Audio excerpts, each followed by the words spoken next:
हमें आबाद करता है, कोई कहता इश्क हमें बर्बाद करता है।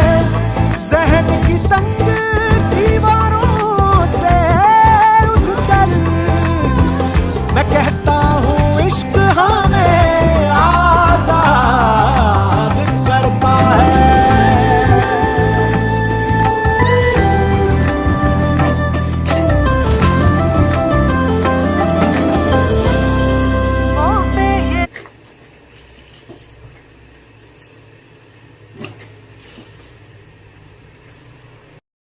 ঠিক আছে তুমি ভাত খাওয়ার না তোমাদের ভাতটো উলিয়াই দিছো ৰ'বা। থৈ দিয়া মই ধুম।